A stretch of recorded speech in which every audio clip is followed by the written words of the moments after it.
हिंदी की कक्षा में एक बार फिर से आप सबका स्वागत है। मैं हूं आपकी हिंदी की अध्यापिका। तो बच्चों, आज हम पढ़ेंगे पाठ नंबर 13 जिसका नाम है फूलों से हंसना सीखो। शिक्षाप्रद कविता है बच्चों। यह एक कविता है जो कि हमें कुछ ना कुछ शिक्षा देती है। आइए इससे सीखते हैं। फूलों से हंसना सीखो। चलिए देखते हैं कितनी प्यारी सी ये कविता है और हमें क्या सिखाती है। मस्त झूमते फूल कह रहे हैं, हमसे हंसना सीखो। तड़के ही उठ हम मुस्कुराते, गुमसुम रहना छोड़ो। तो बच्चों, मस्त फूल यानी कि मस्ती में फूल खुश होकर झूमते हुए ये कह रहे हैं कि हमसे हंसना सीखो। जिस तरीके से फूल मस्त हो रखे बच्चों झूम रहे हैं, उसी तरीके से मनुष्य को भी मस्त रहना चाहिए। और बच्चों, साथ ही क्या करना चाहिए? मुस्कुराते रहना चाहिए। तड़के ही उठ हम मुस्कुराते यानी कि सुबह सुबह हम उठ जाते हैं और मुस्कुराते हैं। तो इसलिए तुम भी सुबह ही उठ जाया करो, तड़के उठ जाया करो और मुस्कुराया करो। गुमसुम रहना छोड़ दो। ये उदास की तरह मत रहा करो, गुमसुम नहीं रहा करो। फूलों की तरह हंसते खिलखिलाते रहा करो। हर मौसम में कांटों में भी सब कुछ सहना सीखो। तो बच्चों, जो भी मौसम आए, जैसे कि सर्दी, गर्मी, बरसात, जो भी मौसम आता है, तो ये फूल बच्चों उस मौसम को भी कितनी आसानी से सहते हैं। जो कांटे होते हैं उनमें भी तो ये फूल मुस्कुराते रहते हैं। बच्चों उसका दुख तो नहीं मनाते ना कि मुझ में देखो कितने कांटे हैं, कितने कांटे, मैं उदास हो जाता हूँ। नहीं, फूल बच्चों हमेशा मुस्कुराते रहते हैं। तो हमें भी बच्चों, कोई भी परिस्थिति हो, लेकिन हमें उदास नहीं होना चाहिए, हमेशा मुस्कुराते रहना चाहिए और उस परिस्थिति का सामना करना चाहिए।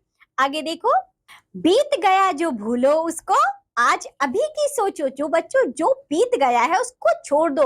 उस बात की टेंशन ले लेकर परेशान नहीं होना चाहिए कि मेरे साथ क्या हो गया था, उस समय क्या था, ऐसा नहीं सोचना चाहिए। जो बीत गया उसको भूल जाओ, आज और अभी की सोचो। आगे की भी चिंता छोड़ो, खूब महकना सीखो। तो बच्चों, आपको आने वाले समय की भी ज्यादा चिंता नहीं करना चाहिए। आप ऐसा सोचते रहेंगे कि पीछे जो हुआ उसका मैं क्या करूं, समय अब पता नहीं आने वाले समय में क्या होगा। तो बच्चों, आप अपने आज के समय को नहीं जी पाएंगे। इसलिए बच्चों, हमें अपने पुराने समय को और आने वाले समय की अधिक चिंता नहीं करनी चाहिए। और आज जो समय है, अभी जो समय है, उसे हमें जीवन में जीना चाहिए। और बच्चों, हमें पेड़ों से ये सीखना चाहिए कि हमें हमेशा महकते रहना है। मन खुश रखो, बांटो खुशियां, मूल मंत्र यह सीखो। बच्चों, फूलों से हमें ये सीखना चाहिए कि हमें अपने मन को भी खुश रखना है। मन को खुश रखेंगे तभी तो हम दूसरों को भी खुशियां बांट पाएंगे। मूल मंत्र सिर्फ जीवन का बच्चों यही है कि हमें अपने मन को खुश रखना है, हमें खुशियां बांटनी है।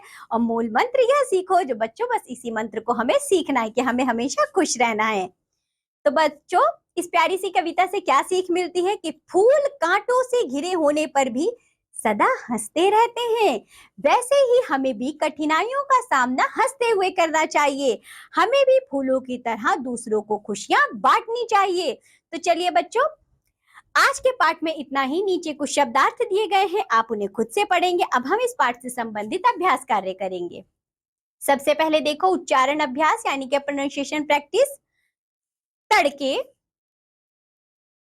मुस्काते, कांटों, चिंता, महकना, मूल मंत्र। मौखिक ऑरल एक्सप्रेशन। निम्नलिखित प्रश्नों के उत्तर दीजिए। तो चलिए बच्चों, इन प्रश्नों के उत्तर आपसे बोल कर देंगे।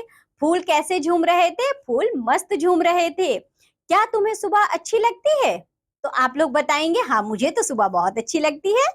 फूल हमें क्या सिखाते हैं? फूल हमें मुस्कुराना सिखाते हैं। फूल क्या बांटने की सीख देते हैं? फूल बच्चों खुशियां बांटने की सीख देते हैं। लिखित रिटन एक्सप्रेशन। निम्नलिखित प्रश्नों के उत्तर लिखिए। कवि फूलों के माध्यम से हमसे क्या सीखने को कहता है? कवि फूलों के माध्यम से हमसे ये कहना चाहता है कि परिस्थिति कोई भी हो, हमें सदा मुस्कुराते रहना चाहिए। फूल हमें क्या सीख दे रहे हैं? फूल हमें ये सीख दे रहे हैं कि बच्चों, कठिन से कठिन परिस्थिति में भी हमें मुस्कुराना चाहिए और खुशियां बांटनी चाहिए। यह कविता हमें क्या सिखाती है? यह कविता हमें यही सिखाती है कि हमें बच्चों मुस्कुराते रहना चाहिए, खुशियां बांटते रहना चाहिए। मूल मंत्र क्या है? मूल मंत्र है बच्चों, सदा खुश रहो, खुशियां बांटो, और बस यही जीवन का मूल मंत्र है। कविता की पंक्तियां पूरी कीजिए। जरा देखिए बच्चों, कंप्लीट द वर्सेस। बच्चों, हमने जो कविता है यहाँ पर उसकी कुछ पंक्तियां हैं, आगे की आप खुद से पूरी करेंगे। जरा देखिए। मस्त झूमते फूल कह रहे, हमसे हंसना सीखो। हर मौसम में कांटों में भी सदा मुस्कुराते रहना सीखो। नीचे की पंक्तियां बच्चों आप खुद से पूरी करेंगे। चलिए आगे बढ़ते हैं। दिए गए शब्दों की सहायता से रिक्त स्थान भरिए व चित्र में रंग भरिए। यह क्या है बच्चों? ये कमल का फूल है। यह भारत का राष्ट्रीय फूल है। यह पानी में खिलता है। इसका रंग प्रायः गुलाबी और सफेद होता है। तो बच्चों आप इस कमल के फूल में रंग भरेंगे। ठीक है, यह आपका कार्य है। तो चलिए आगे बढ़ते हैं। फूलों से हमें क्या मूल मंत्र सीखने को मिलता है? खुशियां छीनने को या खुशियां बांटना? खुशियां बांटना। पाठ से संबंधित भाषा ज्ञान, लैंग्वेज स्टडी। कौन सी मात्रा हर शब्द में प्रयोग की गई है? तो बच्चों देखो यहाँ पर हमें कुछ शब्द दिए गए, जैसे भूलो में ओ की मात्रा, सीखो में ओ की मात्रा, छोड़ो में ओ की मात्रा, उसको में ओ की मात्रा, रखो में ओ की मात्रा, सोचो में ओ की मात्रा।